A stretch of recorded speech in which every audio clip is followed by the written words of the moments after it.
Well, Kogen, thank you for joining me today. Thanks for having me. It's a pleasure to meet you. For sure.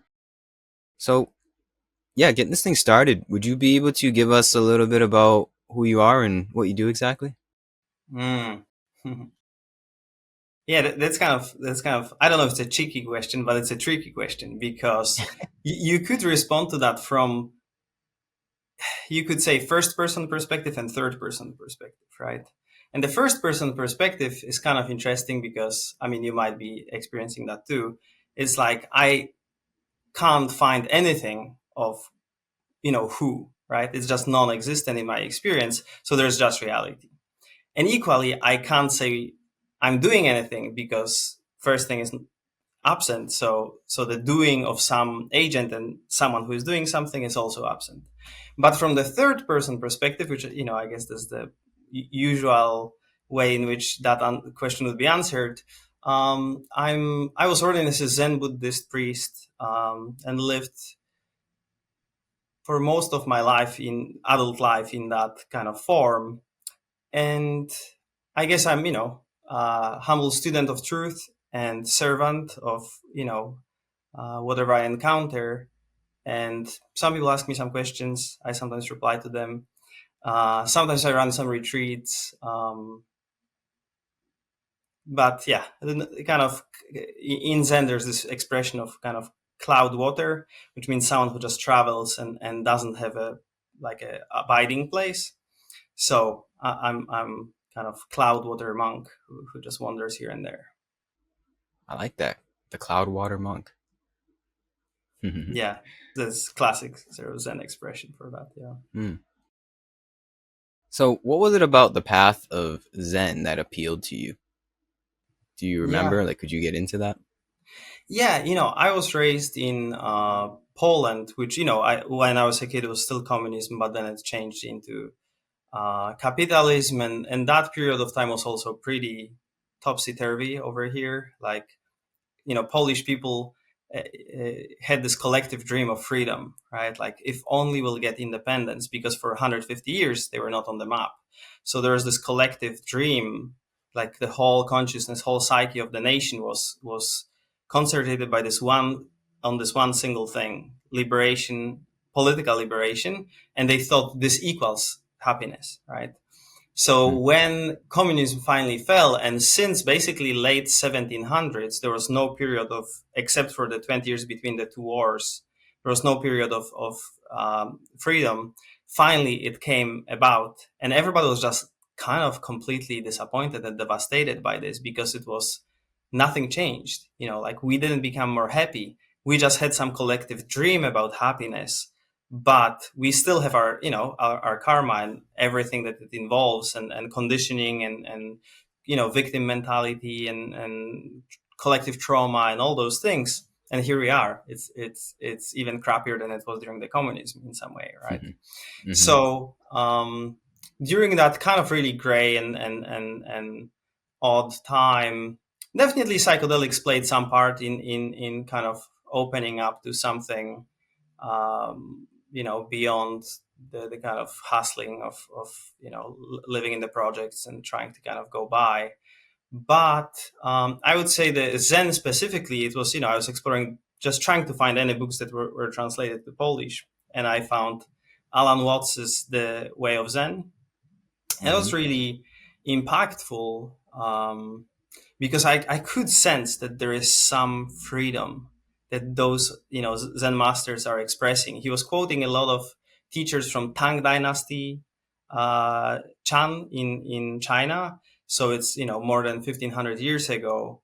But um, there was this immense freedom in it, like this rebellious, Zen was a little bit of that movement when the kind of devotional Buddhism was established in China already. So there are big temples, people are copying sutras, people are praying to Buddha as a new deity that arrived, from India. But, the kind of direct path of liberation was maybe not necessarily that openly spoken about. So Zen came in, and was this tradition which was kind of cutting through all this dogma and saying, no, no, this is about liberation for everyone right now. And there was kind of untamed power in that directness that they were having. And although I didn't know that Zen in Japan today is a very different thing from what it was, what I was reading in the books, still there was something about that style that was just really captivating. And I felt like, this is something I really want to explore. And it was, it was a little bit related to some of those, wild LSD experiences I had as a teenager. And, there was some kind of familiarity. I felt like there's something there that I kind of recognize and that I kind of want to steep myself in. So I was looking around here in Poland, and there were some teachers who were coming to Poland to teach. One of them was Jaksho Kwongroshi. He was the same teacher that Adyashanti used to do his retreats with. He lived in Sonoma Mountain Zen Center, but he used to come to Poland for a month and a half every summer, and we used to do month-long retreat with him. So that was kind of my intro to that. But then, kind of, it didn't take too many years for me to kind of just feel like my kind of a temperature around spirituality was a little bit higher than, in Poland, in those pioneering conditions of, we used to rent a little space in a basement, and we sat in meditation. Rats were kind of, passing on the pipes above our heads.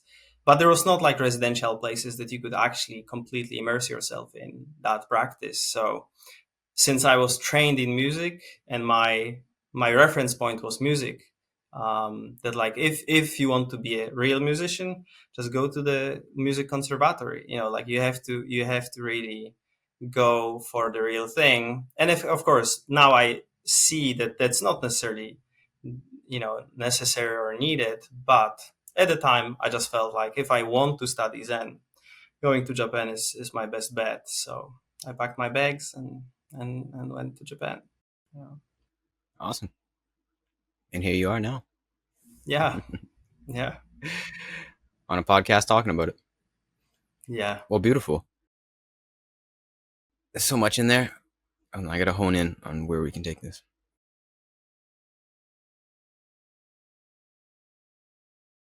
There's one part of me that wants to get into psychedelics, All but I think right. I should hold that. Let's hold that in the back of my head. I'm gonna ask this. So, in Poland, you described about this yearning for liberation, right? Mm. And they sort of got liberation, right? It became an independent state. They became Poland. Mm-hmm. Yet there was still the yearning. Now, do you feel like the path of Zen or Dharma or just spirituality altogether is what will fulfill that yearning, not only for the Polish people, but Mm. for all of humanity? That this is the only path to freedom and liberation? I mean, it's a great question, but it's also, it's such a complex question, right? And of course, if Mm-hmm. someone doesn't have a basic human rights and is in a place where, let's say if any one of us would be in Gaza right now, sure, we might have access to certain dimensions of our being, but yet, for anyone, it would be devastating, heartbreaking, and, truly challenging beyond, what we can imagine from the cushy, Yeah. warm Our room right comfortable now. houses right now. Yeah. Yeah. Exactly. Having said that, I'm definitely not like a one of those people who thinks that the new Earth is just around the corner, and the whatever people say vibration of all 5D. consciousness is just raising, and now everybody will be awakened. I mean, sure, I would hope something of that kind would happen, but I'm not holding my breath for it. At the same time, if there's a way in which we could address most of human suffering, except for, of course, the sickness and death and grief related to it, we, if most people would find that path towards the liberation that we speak of, not of a political nature, but of a kind of more fundamental about their own paradigm of what reality is, I would say probably a lot of suffering would be eradicated, because it's not like we have a problem with um, not enough food in this world. We have problem with greed, right? Like Mm. we have problem with wars, of course, at the end of the day, but those wars kind of come back to the kind of most fundamental division between me and others, self and other, right? And so if we would actually see through all those things, the world would be a better place. Again, having seeing my own flaws and having hang out with multiple people who teach those things, I know the world wouldn't be a perfect place either. It's not like those realizations take away our conditioning. They can soften it up, they can open it up, they can um, help with many different types of work that we can do on ourselves if we have this deep commitment to not only realization but also to embodiment, which I think is really important. Um, but again, I'm not starry-eyed about like awakening and liberation is the only thing we need in the world. It's something that would be an absolute game changer. But yeah, I think we need also some good, clear thinking on a systemic level. And, I mean, we have a lot of things going on right now, right? Like with AI, climate change, conflicts, there's just a lot of things going on that certainly it's hard to see how do we push brakes on it, right? How do we kind of live in the times where it's like a mass extinction of species, and it will bring some grief, certainly. If we open our hearts, it will. It's not without an impact that we are in the current times, but at the same time there is a feeling of urgency, and I feel if that's what you are doing, sharing this message, and that's what other people are trying to do, because we feel it's important, because we have this intuition. you know the keys to freedom and to ceasing most of human suffering could lay there. And it's a crazy experiment, this whole life on earth, and kind of evolved consciousness. But yeah, hopefully that would be the next step, and that would bring a lot of resolution to sense of lack, which is inbuilt in the separate self structure. It's just, you can't have separate self without sense of lack, because it's unfound. It's not based in reality. It's a process that keeps spinning fast enough that it almost like it's pretty convincing, right? But it carries always the sense of separation and lack. And if we would be able, on a kind of larger scale, invite people to going beyond that, I think that would be profoundly healing for the whole planet. Yeah. Mm-hmm. Amen.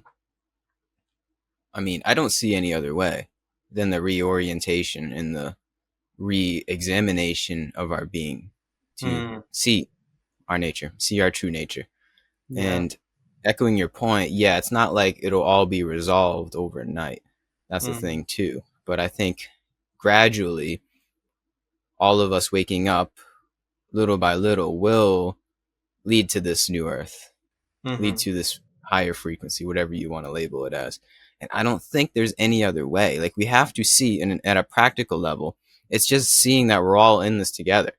Hmm. That Yeah. we are all each other together. We are all one family, essentially. If you want to talk practically and realistically, it's like, hey man, we all got to get along here. Yeah. We're all in the same experiment. And it's so, I mean, if you don't mind me interrupting you, because Yeah, to your please go point, ahead. I find it fascinating. I'm sure you're aware of the overview effect, right? It's when the astronauts Heard are of it? shoot up to the, Oh yes. beyond the atmosphere, and they just have this moment of looking back at the Earth. And people, many people report having mystical experience, but with that quality of heart opening and kind of truly embracing. That's what you're just talking about. We are one family. We are one. There's like infinite dead space, right? There's Yeah. infinite emptiness, and there's this one little bubble of blue water with abundant life. We are living in paradise, right? And it's only our greed that is just destroying it. So yeah, we Yes. need to see that one way or the other, but we can't shoot every single person up to the to the space to see it. We kind of like have to do the work right here. Yeah. Or you can get shut off to space with psychedelics. I've heard actually people are trying to, some people who experience overview effect were trying to do VR version of it and see whether it has effect or not. Interesting. Interesting. Mm. Hmm. Yeah, I mean, there's many different ways to space, inner or outer space. Mm. But it's all the same destination of seeing that we are on this pale blue dot together. That is the Mm. embodiment. I mean, however you see it is up to you, and that's your own path. But it's all the same seeing in some way. Mm. We're all seeing the same thing. Mm. That we are all connected. That we are all one. And like I said, there's no other way.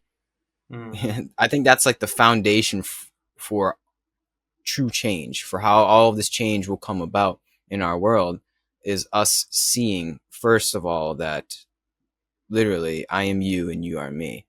If not, then we're going to keep warring with each other. Mm. Yeah. And like you said, I mean, it's easy to say in our comfortable houses, and we got stuff with Gaza going on in Ukraine. Of course, for sure. Like, it may seem a little bit privileged, but I also recognize that that could happen to me today, tomorrow. Like, Gaza could be in my backyard, not literally, but like some form of suffering. The world could crumble today, for me, Mm. for all of us right now. And that's kind of recognizing the temporary nature and impermanence and the ever changing constant that we are a part of. Right? That's like part of the seeing. And if you don't see that, then you're going to suffer and you're going to operate from lack.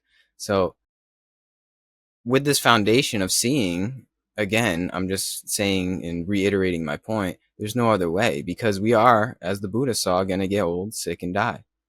So, it doesn't change the it doesn't change the phenomena that we are currently living in, but it also, I feel, provides some sort of like foundation for at least the opportunity for stability of mind, right?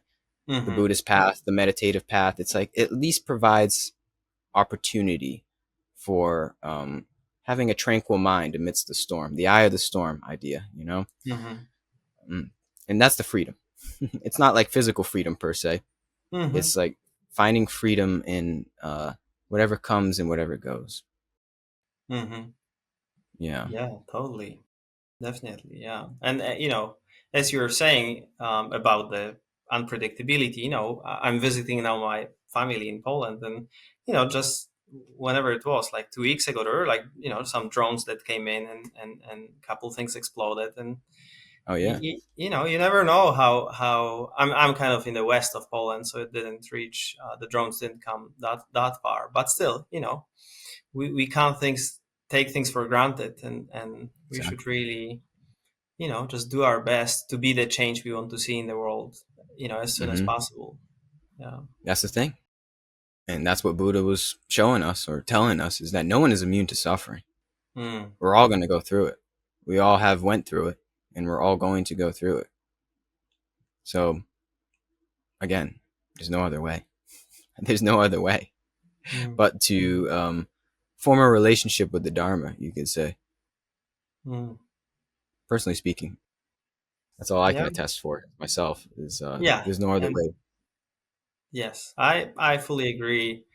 It takes so many different forms for so many different people, but yet um, going beyond the kind of centrifugal, or how to call it, like the movement that revolves always around itself, um, of the small kind of separate self, is it needs to be seen through for some widespread flourishing to kind of be able to come to us, I think. And again, on one hand, of course, it's good to remember that, certain forms of discomfort and pain and suffering will not be taken away by the realization itself. It's people like to project a lot, just kind of like mystify some state of realization as this, fix all, and they lived happily forever after and all that. So of course, it's good to acknowledge also that it's not a fix all, but at the same time, suffering, even if there is like the element of it, and this, let's say, discomfort or pain, there it can continue. But also, we can just say on the kind of bright side of the moon, we can say like, what a journey is that. It's not just like, oh, I have to abandon something, I have to leave behind something that is valuable. No, it's the most awesome journey of all journeys. It's the discovery of what lies beyond the small movement of identity. Mm, It will have challenging moments for sure too, but at the same time, I mean, what a ride. It's really yeah. awesome. And if people would know what is possible, that's the problem, right? Like when you have, I remember when I was a kid and they took me first time skiing, right? And it's just like, you're riding down this mountain, and it's like you fall down and fall down, and just like you're cold and cranky, but you kind of see people riding down the slope and just like having so much fun and speed and lightness and just like elegance in it, right? And it's like, oh man, that's awesome.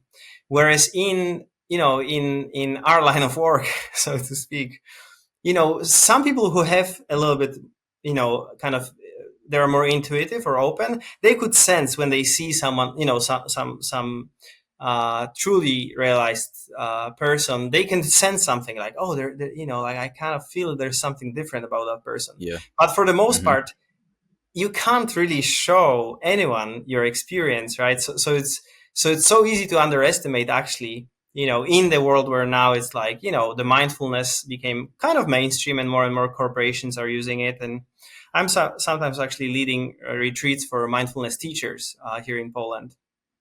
And it's really interesting, how we just can't even, truly express what's the spectrum, like how deep Mm, the rabbit hole goes, right? And therefore, for people like, oh, I might be just a little bit less stressed out or relaxed, or it's kind of, for those people who really have this genuine fire, and for some reason just like hooks them immediately whenever, let's say, they hear about awakening or they read some book, and that yearning, that kind of intuition that there is actually freedom very close somewhere, it awakes in them. But how do we speak, or because let's say in Buddhism, right, it's not a necessarily tradition that wants to evangelize and wants to kind of convince anyone of anything. It's actually mm, like in Theravada Buddhism is a tradition that monk needs to be like a teacher who comes. They need to be requested in order to give teachings. He wouldn't even say a word before that, right? So it's like, um, how do we make it more available in a way that is not, evangelizing and kind of creating new sort of, sometimes people, as you, I'm sure you're yourself know with your conversations with different people, it's like it can be triggering, right? And it can kind of cause people pull back when you start to speak about, kind of identity, nature of identity, or nature of self, or lack of it. yeah. So it is an interesting challenge. I think Yeah. maybe actually having mindfulness like in schools as a kind of preliminary step to kind of make that part of life, even kind of agreeable upon that there is actually some way in which we introspect, and it creates certain effects in us, or gives us space to be rather than to do all the time. And from there, maybe if we would have it on a little bit larger scale, maybe more interest in something deeper would be possible too. Yeah. Mm, yeah. Well said. That's a good point. knowing that it's possible and the potential is the hardest part, I feel, to grasp. To Mm-hmm. be able to see the people going down the slope and to know that it could be you. You can go from the Mm-hmm. bunny slopes to the I don't know what is that called when you go, I don't know what's real skiing called, from the bunny slopes to the real slopes, I guess we could say. Yeah.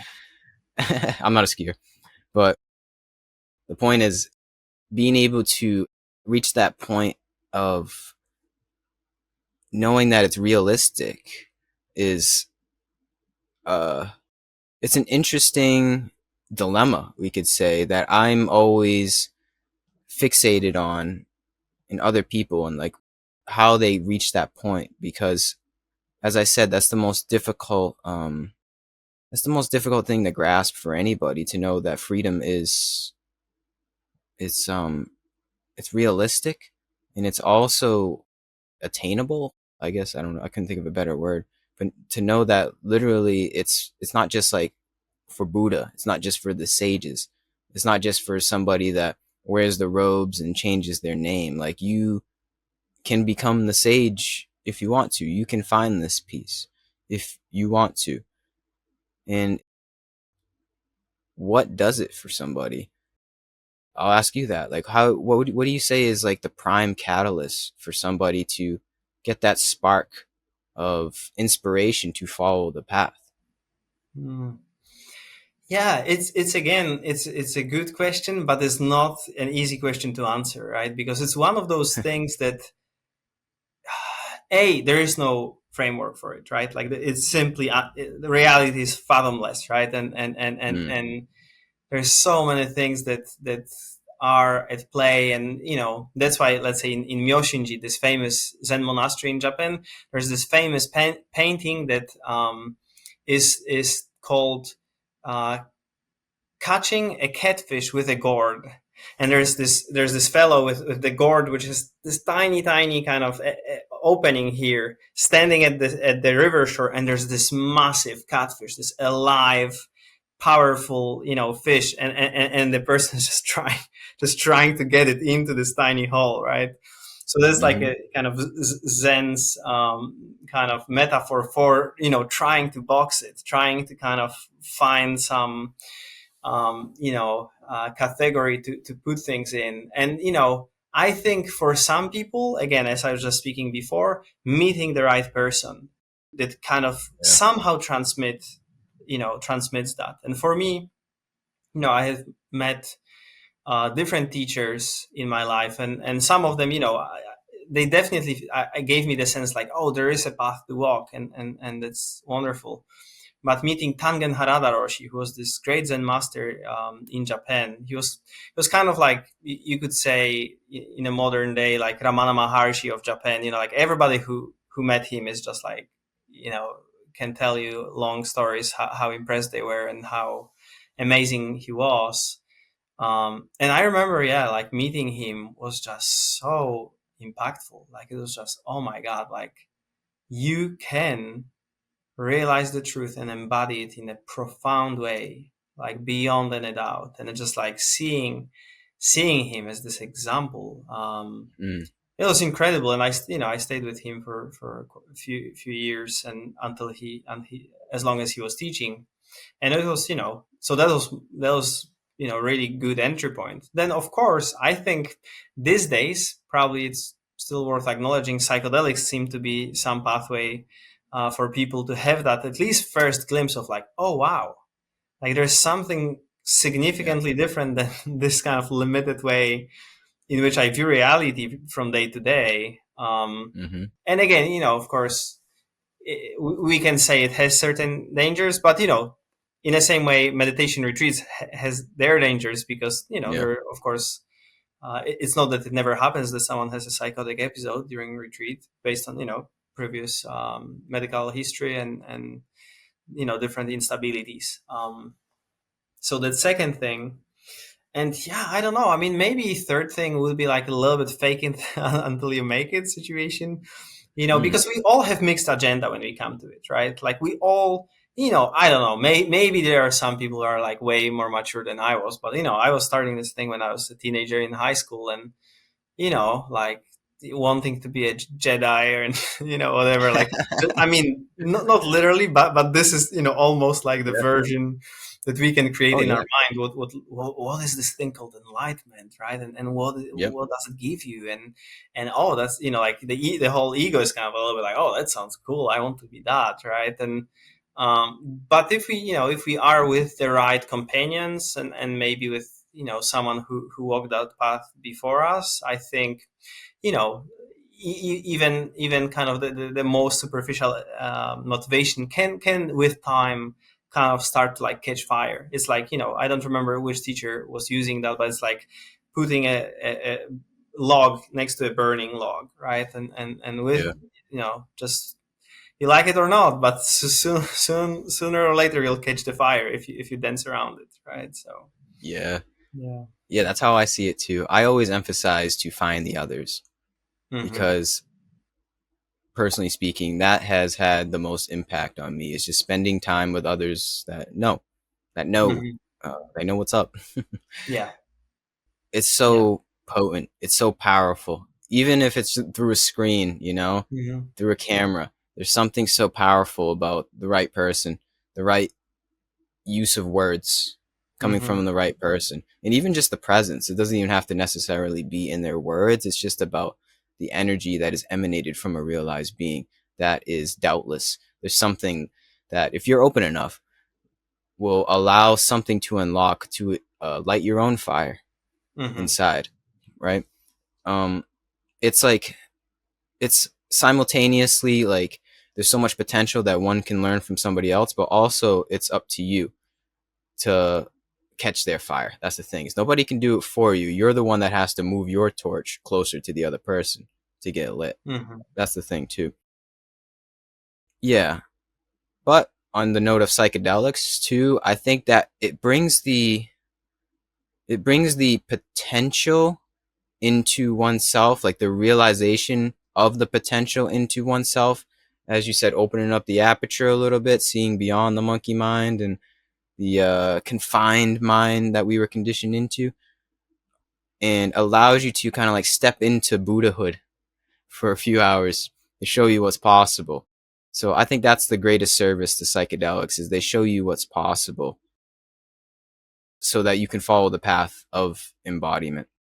So both. I mean, and it's hard to put in a cookie cutter response and generalize for Mm-hmm. sure. But both of those things are potentially very powerful catalysts for one to become the master, to become the Mm-hmm. Jedi. Yeah. Yeah. And of course, like both of them have their potential for, mistaking finger for a moon, right? Yep. It's like, the finger is just pointing, and then we need to kind of look up and see what's beyond it. And, there's plenty of people that you meet, certain types of like, ayahuasca bro that, you hear about Ayahuasca, like, bro. oh, it's my 76th trip Yep. and I was seeing this cosmos and that aliens and this serpent, and Yep. it's kind of like, I mean, I hope your relationships are fine. I mean, like you always kind of feel like, I hope, I hope everything is fine on other levels, because it can be escape, but also equally, it's true that people can idealize teachers and then or companions, but then that's also like a little bit responsibility of in my opinion of teachers, that actually they should dispel that and Yeah. discourage and I understand that there are some traditions and some cultures in which devotion is used as a tool, and bhakti yoga and all that, and I think that's a valid point. But at the same time, living in, let's say, in this first world country, Western culture, more often than not, if that's like a strong element somewhere, it tends to, I don't mean as a devotion to truth, but I mean devotion to a person. It tends to start, having little kind of toxic notes of kind of, maybe there's a little narcissism, maybe there's a Oh, little for bit sure. kind of trauma bonding and stuff Yeah. like that. So of course, every sword has two edges, and Yep. it's great if students or people who are seeking advice can have a little bit of common sense, and when they feel bullshit, call bullshit. But at the Yeah. same time, I feel still there's responsibility, just because of that dynamic is so enticing, and the archetype of since I was 23, I was wearing robes, so I know how. I just noticed, like, when I'm, let's say, in Asia, and let's say I'm with a group of people who are like devout Buddhists, and let's say I say a joke, and I know it wasn't that funny, and everybody's just laughing and laughing, and I'm like, it's just one of those kind of games that human beings play, right? And I think it's worth to really remember, also for people who kind of feel like they want to step into these roles, and I know I look young, and I'm young, of course, but I have spent significant amount of time with teachers, and in monastic settings. I've done hundreds of retreats and all that, and I'm still like, kind of remembering my teacher Tangen Roshi. I, of course, like, know that the spectrum is wider, and just one glimpse of something is not necessarily enough to handle all those energies that are involved with sharing this. Because when people are stepping into this archetype of a guru or teacher, or even if you try to be more democratic and dispel it, people will kind of come with projection. People will, and obviously we have seen some public kind of unravelings of certain people who just could not handle that sense of power, and kind of like that sense of how great it felt when someone worshipped them or gave them attention and felt that they were special. And um, so yeah, I think it's good to keep ourselves humble, and be somewhat open in those dynamics when people are coming for advice, to whenever we see that people are starting to a little bit like project too much, and just be too starry-eyed about the person rather than about the message, then it's, I think it's our responsibility to kind of say something, and dispel that a little bit. um, Amen. yeah. Yeah. Hmm. What do you feel makes a good teacher? Is it that relationship that is no strings attached? Like, do you feel a pure teacher is one that doesn't really need anything from their student? Yeah, I think that's very well said. That's exactly that. That their only interest in this whole, exchange, however you want to call it, is your good beyond anything else, Mm, and they don't have anything to kind of gain from it. yeah. And of course, it is tricky, modern landscape, right? Like, we used to have in Asia those models of, like, kind of generosity and natural support for people who were giving their lives to Dharma, let's say, right? And these days, in the West, there's not as much of that mindset. It's more like, oh, those are services, right? And so it can start to be that way, that some people are depending financially on certain Dharma work that they do. And I don't think there's anything inherently wrong with it. I mean, same, let's say psychologists are working with vulnerable populations, and are getting well paid for it. So I don't think it's unethical for them to do, right. And I understand also point of view how some people see, like, oh no, Dharma is just absolutely sacred and priceless, and no one should ever, money shouldn't be part of it. But in the 21st century, it's just it is a koan, right? It is like a something everybody has to grapple with. So that, but so that's one thing. Some people are having relationships that are a little bit um, based also on that kind of transaction. Whereas in Asia, like when I lived with let's say Tangen Harada Roshi, like I never had to pay a dime. In fact, he was paying me pocket money so I can find like a shaving stuff, Oh, and wow. he took everybody in, and fed them, and clothed them, and you just live there as long as you were just wanting to be there, and practice with him. Everything was provided. There was nothing that you needed to bring to the table, and that's beautiful, right? But of course, in the West, it's a little bit different. But yeah, but also on kind of psychological level, right? Because that's another, of course, a very large topic, right? But it's not necessarily that realization resolves all our psychological patterns, right? And there are people who can have, some degree of awakening and yet have narcissistic tendencies, right?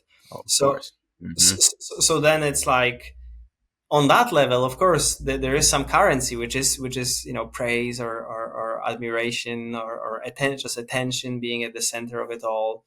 And some people can be kind of hooked by that. But it is fascinating. I think this question, what makes a good teacher, it's really interesting. And I have studied with probably a couple dozen teachers. Not of course deeply. Some of them I did one retreat with, but there were definitely a handful of them with whom I did like more than 10 retreats with each of them. And just seeing that, right? Like it's kind of, again, I was trained in singing and in classical music. So there was like this gossip of like, the Luciano Pavarotti, the famous tenor, that he was actually not, he was awesome at singing, but he was not good at teaching. And on the other hand, Placido Domingo, his Spanish counterpart, he was awesome at singing, but he also had this skill of like how to kind of get people to the same thing that he has, right? So I think there is something about like just transmission itself. Like there are people who simply have just somehow more powerful presence, and I don't think it's matter of. I think it's just one of those like apples and oranges. It's just like the diversity of human beings and also the diversity of expressions after we have some insight. So that's one thing, but also there's like a skill of like how a teacher can see fixation and can, with certain dose of open-mindedness, see maybe even beyond the tradition that they were raised in, because that's kind of a Hmm. common thing that we have sometimes, especially in Buddhism, right? Like someone would train under, let's say, kind of rapid noting style of vipassana, right? And then even if you come there and maybe it's just completely not a match for you, it's just not your thing. But the only explanation there would be you're not making enough effort. And putting even aside whether there's ever any mention about like psychological work, like trauma work, emotional work, that's also kind of unacknowledged in the traditional settings often. But also that thing of like our technique is the technique, and then everybody else didn't get it right. And if you are here and you are not making progress, it's fault of your lack of effort. Often, I mean, again, of course, there are wonderful traditional teachers who are much more wise than that, but this is a problem that sometimes is encountered, and also not only in traditional teaching. So I'm sure a little bit at least the landscape of the YouTube Dharma, right? Like there are some people who tell you no practice, the practice is like the devil, and no effort is needed, and this and that, and they will be like pretty entrenched in those views. And people who are coming there, maybe they feel like, oh, this is attractive message because I don't need to fucking do anything. I'm sorry. I hope Oh, cursing you is could. okay on your podcast. Of course. Yeah. Um, so it's one of those things, right? That people tend to kind of believe in one approach, and I think the mark of a wise teacher sometimes is also like having this kind of broader view, and just intuitively feeling like, oh, this student actually, they have just this natural, beautiful capacity for surrender, and maybe they don't need much like super technical things. But at the same time, maybe someone is actually very, very scattered. And if you keep telling them, oh, everything is already right here. You just have to, just completely surrender and be with it. And they will just like keep sitting confused for years. And I have seen that, for people sitting for decades sometimes in their confusion and kind of getting nowhere, right? So I think wise teacher. Not all, one thing is that hopefully they are not really wanting anything from the student, but secondly, maybe they have certain amount of transmission that will just, as we said, right, like it will just like catch fire if you're around it. And thirdly, there is some skill in terms of guidance that one can see where the fixation is and what could be helpful at that stage. And sometimes it might be saying, even if it's, sometimes students don't react well to those comments, but sometimes like, hey, maybe you should go to therapy for like 3 months or 4 months, and or like sort Mm, something else out a little bit. And then maybe you won't be banging with your head against the wall for, the next 5 years, trying to ask, what am I, what am I, what am I? And, yeah.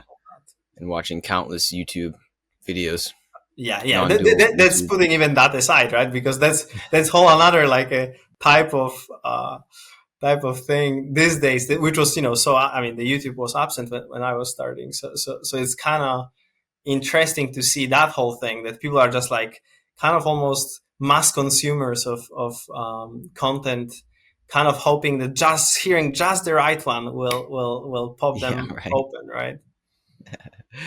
Ironically so, as we are here Yep, on a video. that's Hmm. true. Yeah. I always like to emphasize that you don't need me. Anybody listening, anybody watching, you truly don't need me. If you do find that this is helpful, I'm honored. But at the end of the day, there's no YouTube video, there's no other person, there's no book that really does it for you, per se. This is a solo journey. And the teachers or teachings really only go so far, and they go as far as leading you to you. So that's always a disclaimer that I like to say. So you really Mhm. don't need this podcast. Yeah, I mean, all of those are fingers pointing to the moon. That's all, There it is. And Again, yes. hopefully, at the right time, the right finger can work miracle. And I think it's Yeah. it's important that things are out there, but yeah, everybody has their responsibility in it. That you know Mm.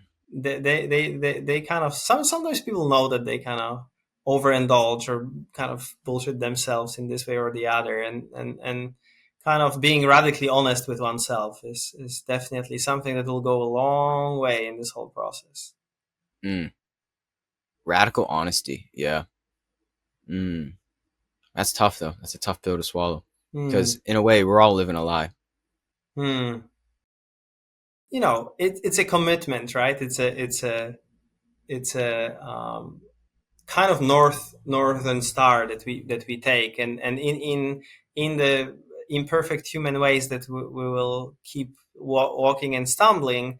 There is, of course, there is no such a thing as let's say, it's an oxymoron to say perfect human being, right? It's just, this is simply this messy flesh and bones, and and hormones, and all of it.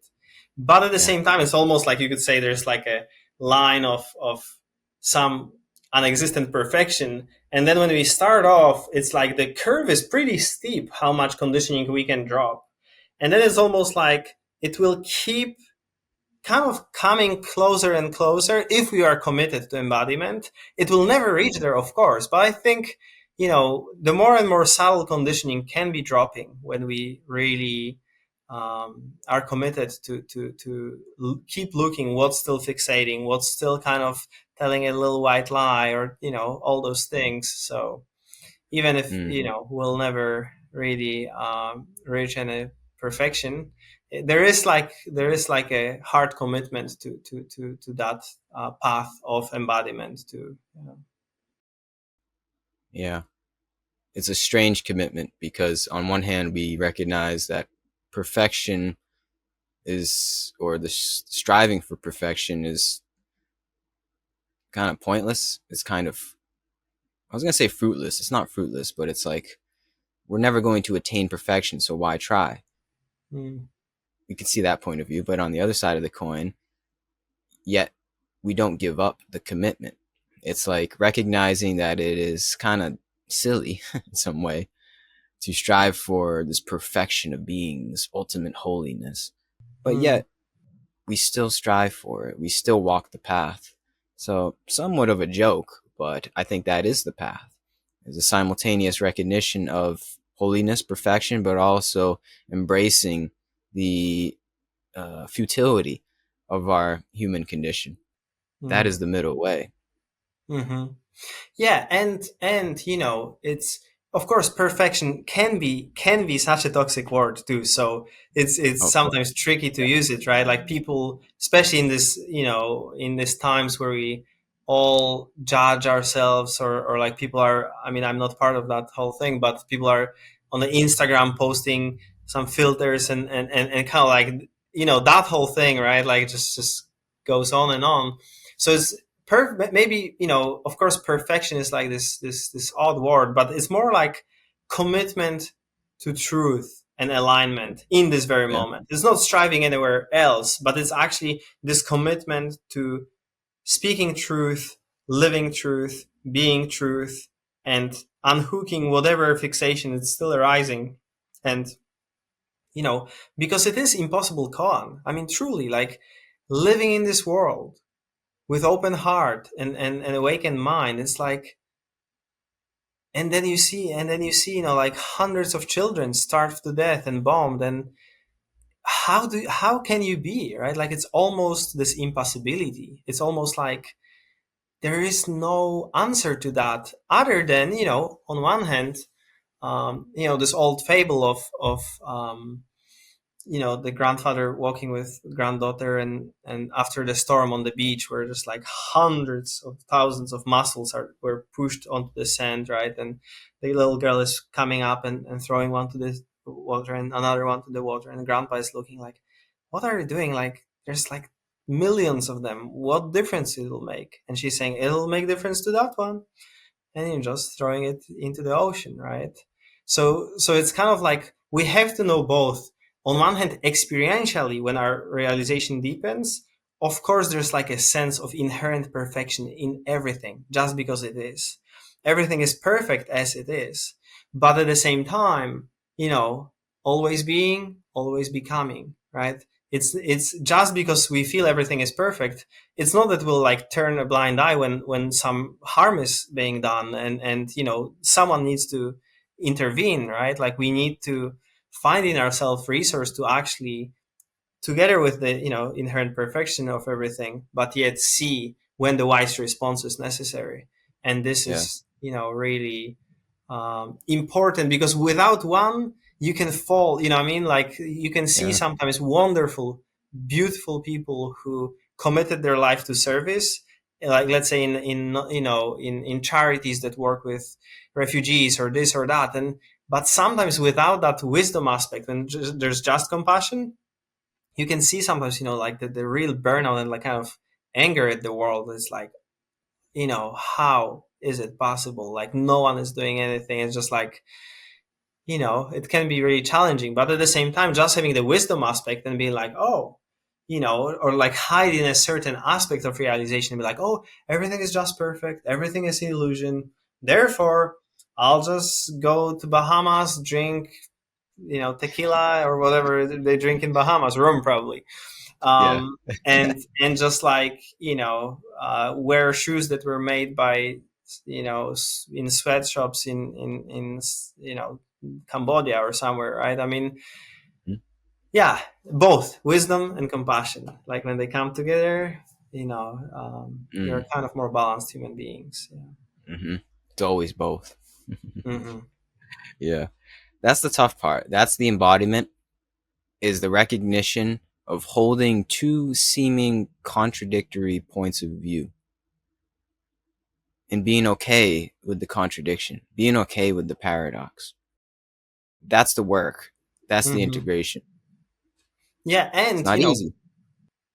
yeah, but the paradox is literally, I mean, we need to become through and through familiar with the paradox, because the deeper we go into the process, everything is becoming so paradoxical. It's literally, mind loves to know, is it this or is it that? Wait a minute, Yep. and it's neither nor, yes, both. It's not, the dualistic tool of mind, the semantics of it will always, imply either or, but the Hmm. lived experience, it always just includes so much truth that is just multifaceted and has so many aspects that when expressed, in one sentence, one dimension of it would be expressed. It can be taken as like, this is just like, right, outrageous truth, you could say. But then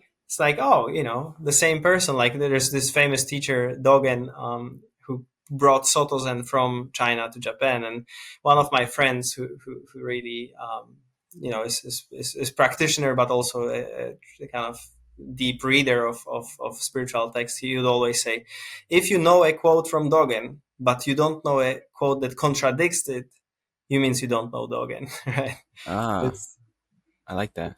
yeah, it's simply, you can't simply try to every word won't ever express truth. They are simply trying. It's, I always use this example of, if you want to get to Chicago, if you're in Seattle, you need to go east, and if you're in New York, you need to go west, and if you're in Dallas, you need to go north, and if you're like Toronto, you need to go south, right? Like the words that are used are not statements of truth. They are signposts that tell you from your territory how to get there, right? So Yep. Many, many different fingers pointing mm, at the moon. yeah, That's for sure. yeah. Yeah. Words only go so far. That is the shortcoming of words, is they only go so far. There's power in them for sure. But if you rely on the words too much, and I think we've already stated this enough, but if you rely on any teaching, if you rely on the words, if you rely on this podcast too much, it's just going to cause suffering for sure. Mm.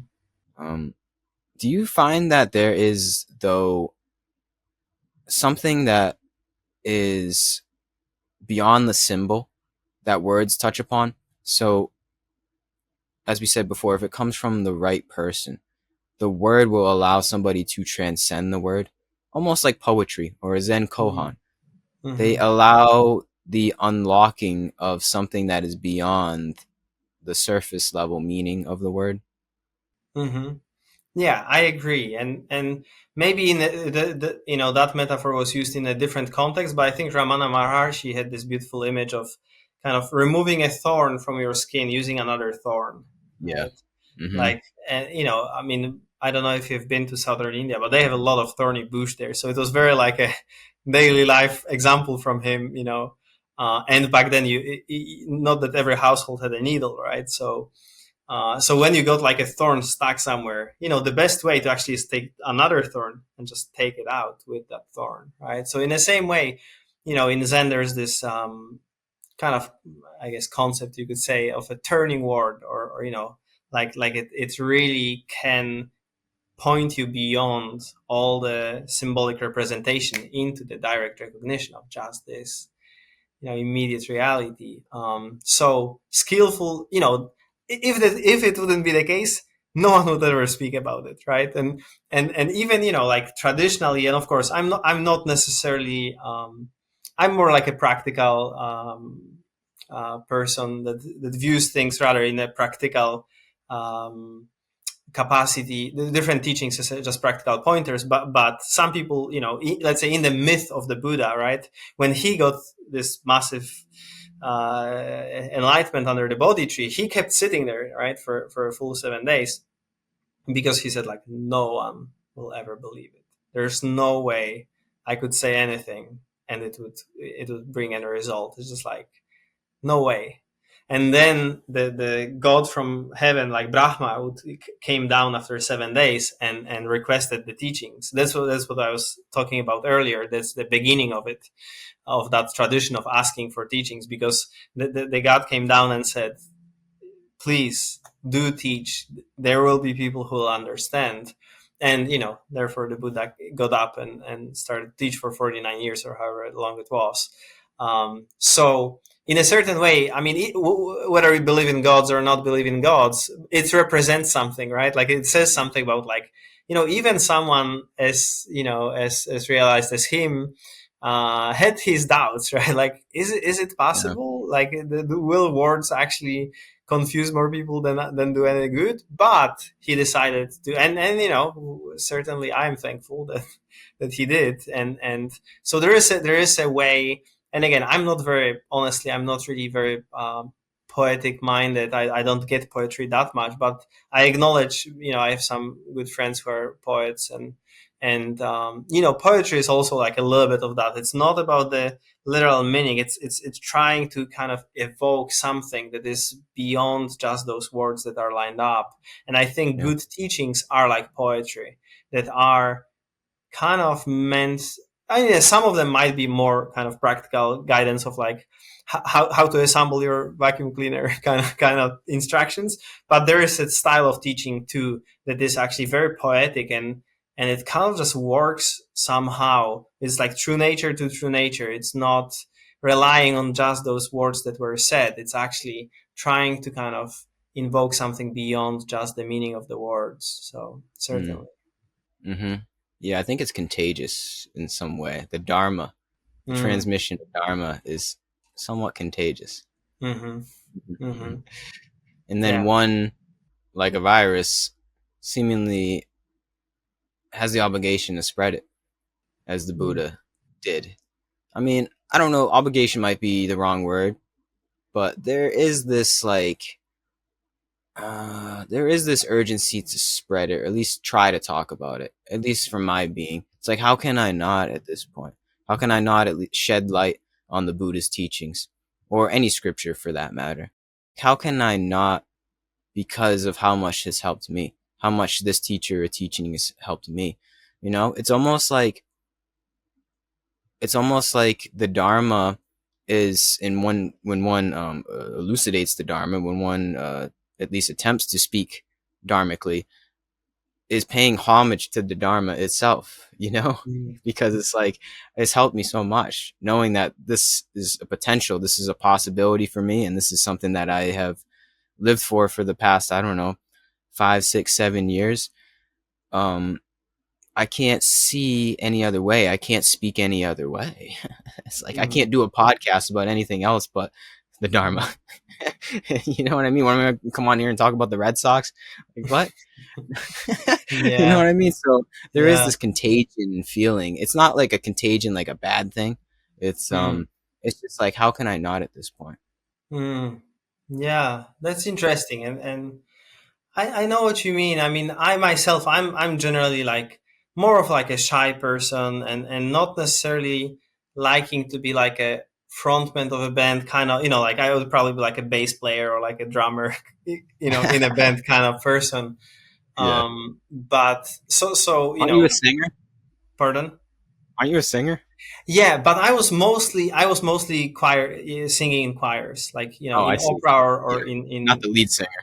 I yeah, got yeah, you. yeah, yeah. Mm-hmm. Mm-hmm. Um, Sorry. but but yeah, it's like, for me, having also experienced, people like Tangen Harada Roshi, and I practice with Adyashanti quite a bit, and there is this kind of feeling when I look at, you know.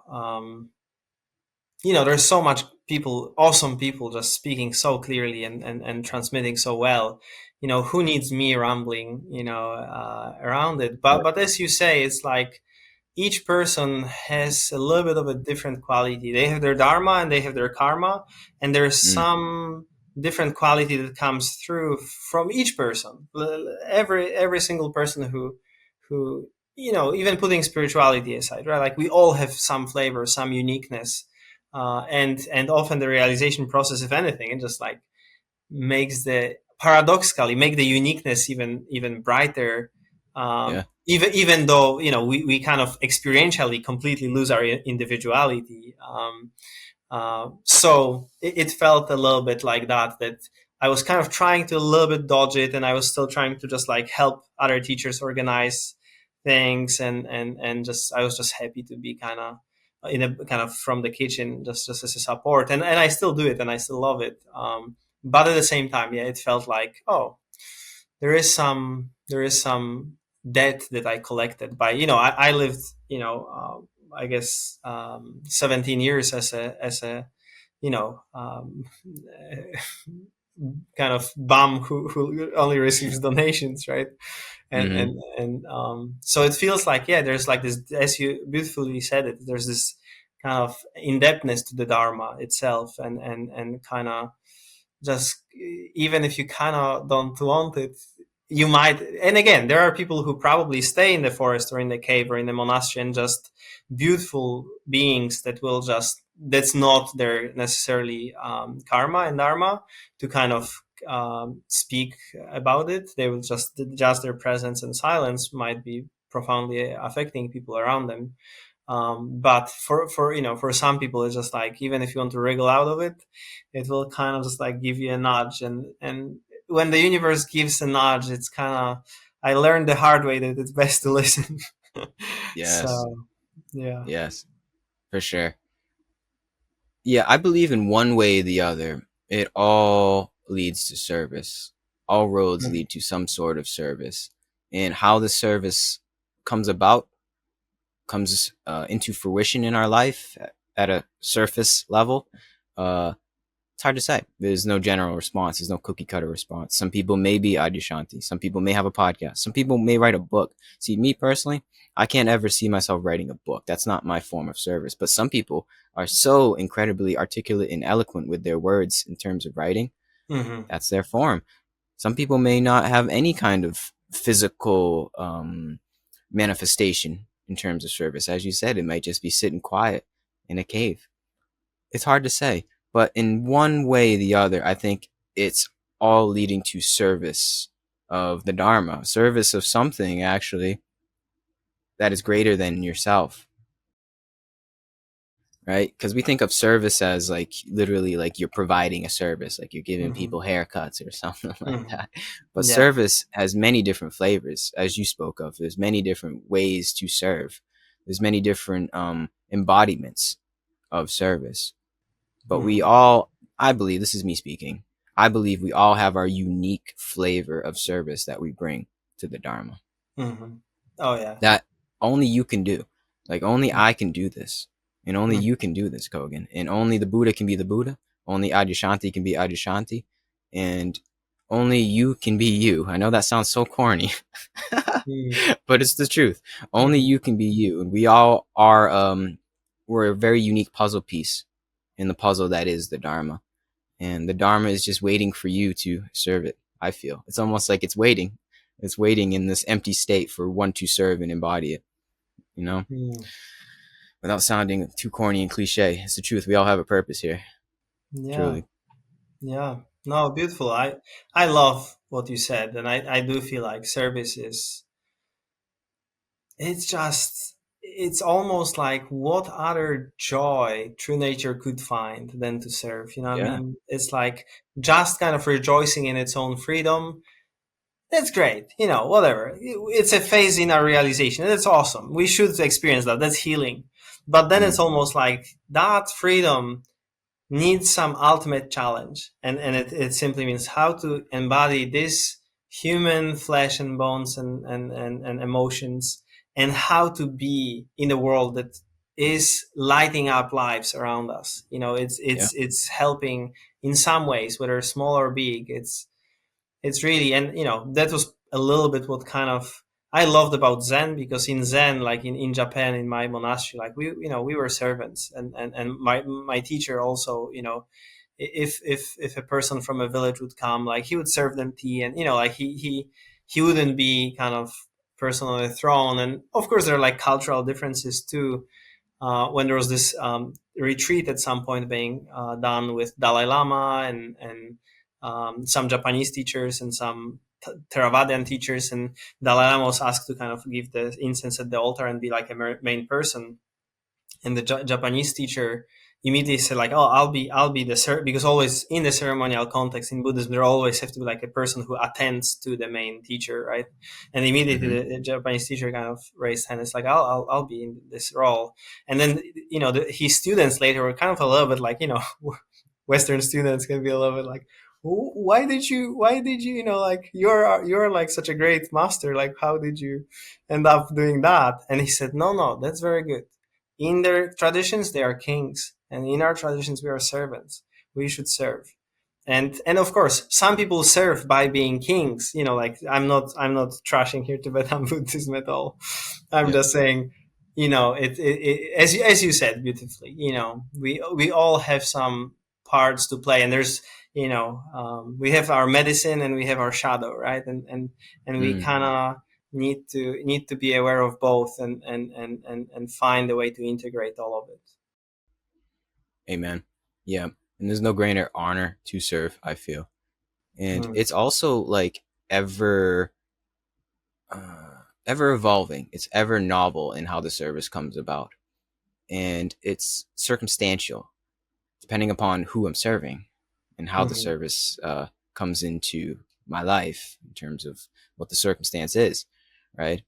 It's kind of it's kind of like a improv in some way service. mm, There are physical representations of service, like I said, as like what one's work is, but really we're all working in service. Like if you're getting some coffee from a barista, or you're just out and about in the world, you're serving somehow.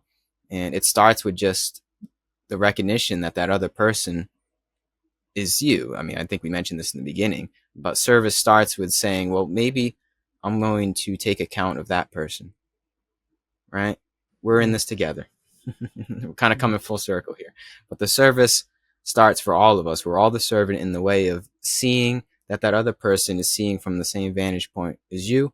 And how can I attend to that in this moment? And like I said, that comes about in ever novel ways in all of our lives. mm, But either way, we're serving something. You're either serving yourself or you're serving yourself. mm. It's that simple. Awesome. Yeah, Yeah, totally. we are all the servant. Yeah, no, I love it. That's yeah, that's truly the essence of it. Mm. Easier said than done. I'll recognize that. I'm not perfect. That's Mm. for sure. Yeah, and that's fascinating for me too. I had different stages in my path and realization, and was always kind of like, I don't know. I still, even, let's say after the initial awakening and so forth, I still kind of had this like, oh, but there will be a stage where all this conditioning will be blown away, or something. And of course, the more um, things were clarifying, and then even the most subtle sense of self have dropped. There is this kind of like recognition of, the habits still arise, some of them, and there's this very clear knowing that they arise to no one, and they are like full expression of universe in the unique expression that they are. But yeah, it is interesting to see how, even though experientially there's absolutely no self, and there couldn't ever be, and yet sometimes, like, let's say, like when I left to Japan and lived in monastery, I almost never drove a car. So sometimes it's funny when I come back to Poland and I drive, I find like little bits of conditioning that were related Yeah. from the time when I was learning driving, and I was a mischief, when I was 17 and living in the projects, I was getting all sorts of trouble. So it's kind of interesting that, like, oh, I kind of didn't let this person join in, and I kind of like kept very close to the front. Suddenly it's like seeing like, oh wow, I can completely not, be very clear about not having self, and yet there's like a self-centered, Mm. kind of pattern that kicked in, and I kind of didn't let them in because I'm like, no, I'm getting there first, right? Yep. So it's Yep. fascinating how, I think it speaks again to this kind of beautiful impossibility, and living with that. If we could achieve like state of perfection, what kind of boring life would it be? Like, just this kind of state of Exactly. kind of crystallized, hard, solid thing, right? But here is Mm. this kind of life of continuous balance, right? Like riding a bike. The balance is like continuous, like left, right, left, right, left. It's Mm-hmm. it's it's this movement that kind of lets you flow through life, right? So in the same Yeah. way, I think there's always some ways in which we can kind of see those bits of conditioning in ourselves, and invite them to kind of unpack, and kind of maybe come to rest if that feels good.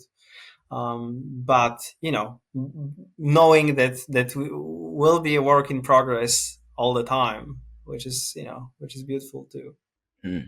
Mm-hmm. Wonderfully said, Kogan. Yes. And driving is a true test. That's for sure. Just when you think you are the holy man or holy woman, go for a drive in a busy city.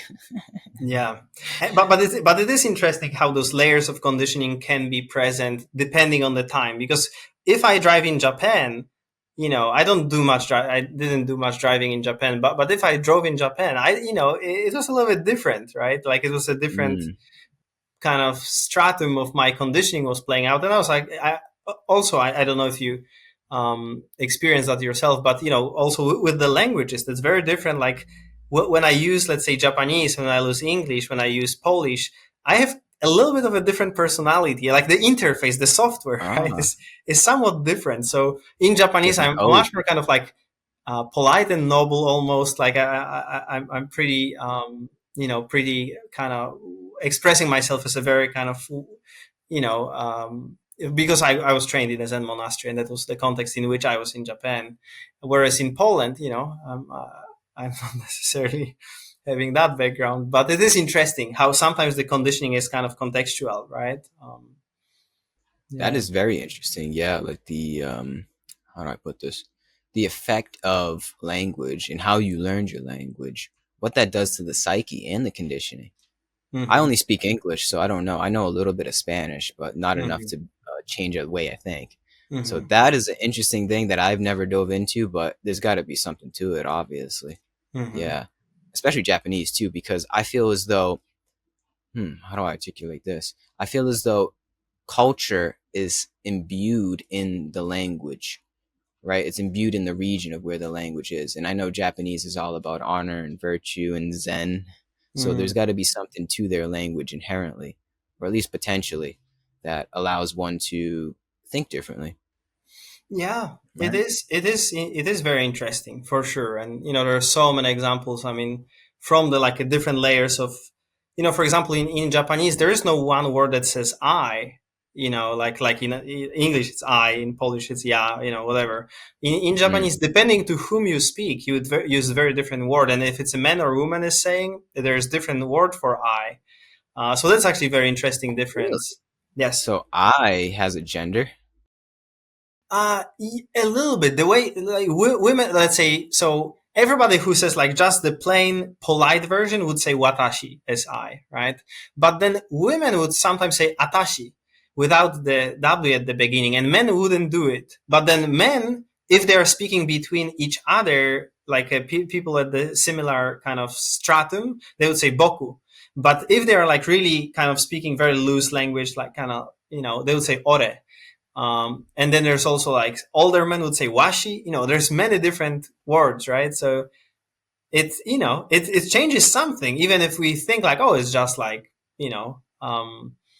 it's just the kind of sounds, but still, there are different ways in which language is encoded. And in Japanese, for example, if I start to say to you, um, things are a little bit the opposite. So you can't judge what my sentence is about until you hear the end. So, for example, I would say, um, I went to the store and met their old friend, and this old friend told me that I should invest in Bitcoin because the world economics is going to crash. And then at the end of the sentence would be, "That's what told me Gary today." You know, so the whole sentence wasn't about me. What? But you can't judge it from the beginning of the sentence. You have to listen until the very end of it, because at the end there might be something that will like turn completely it upside down. You know what I mean? So yeah. Wow. Okay. Yeah, that's really cool. I don't know what that means, but that means something. Yeah, it's just different ways. I mean, it's certainly off topic, but to some degree it's Oh, good. related to how we construct Yeah, identities and how we think and narrate and how we for sure. communicate. Yeah, I mean, that's what our identity is predicated on from birth is our use of language. Like we think our identity only goes as far as what we tell ourselves. So if you're telling yourself a different story of who you are and what the world is just from a different code, you could say, of language, then you're going to have a great variation, a great difference in how you see yourself in the world. And if Japanese is that different structure, or other languages have this different structure, then you're going to have a fundamentally different framework of the world, of yourself, of this whole reality. So Mm, yeah, I get that. Even though I don't know anything of Japanese and I mm, don't know really honestly what you were talking about right there. mm. Yeah. To be honest, I kind of understand what you're getting at is like how Hmm. just like a just this by a simple sentence structure, it structures like the entire it structures the moment in some way. Mm. Mm. As long as we Yes. are mind identified, that has implications for Yeah. sure. Yeah. And, Yeah. of course, Japanese people, just as Polish people, are producing separate self, or at least the mirage of it, like Yeah. experience of it. So, certain things are absolutely universal, but, it is interesting exploration how we are product of of conditioning, right? In so Mhm. many ways, like in a certain way, we can say there is no person, there is just conditioning, right? This is all just causes and conditions coming together, and different factors that kind of influence. Yeah. So yeah, it's a beautiful exploration of how are we in this world, and how can we go beyond some of the conditioning that we inherited. Definitely. I mean, you have to wonder if I know this is off topic, but this is a good topic. You got to wonder if the Eastern languages just provide more potential for that way of seeing, because let's just be honest, the East and Eastern philosophy has this more just imbued in their culture. And Mm, maybe that's something, I don't know, is it like a cause or effect of their language? It's hard to say. It's like what came first, the chicken or the egg type of thing, mm. right? Maybe it's Yeah, both. and Maybe I it's know what some you mean. simultaneous play, At you the know? same time, I think Sanskrit is pretty Direct. precise language. Yeah. It's not that we are all kind of coming from we are all Indo-European languages, both English, Polish, and everything in this neighborhood here. So I think, and there's profound spirituality in Sanskrit, right? And India, is a place where that flourished too in its own way. But yeah, I think there is language. It's always a construct, and even if there are some differences, I still think like going beyond language is the key for each person, and finding experientially beyond believing in any thought that comes, and try to define anything. Find experiential answers, is the key. So Amen. I think that's a good note to wrap this up at. We've talked enough. all right, yeah, I had All right. great blast talking to you. Thanks a lot. Those For sure. Yeah, this was an awesome talk. I don't have anything else to say, but kind of a kind of a joke here. Do you have anything else you want to say? Anything else you want to put into language? I'm perfectly satisfied with what was covered. Thanks a lot. Sounds good. Me too. Well, keep up the good work, Kogan. You're an awesome guy. Um, I think this was an awesome conversation, and I wish you all the best, my man. Likewise. Thank you very much. Take care. Peace and love to you, man. Goodbye, everybody.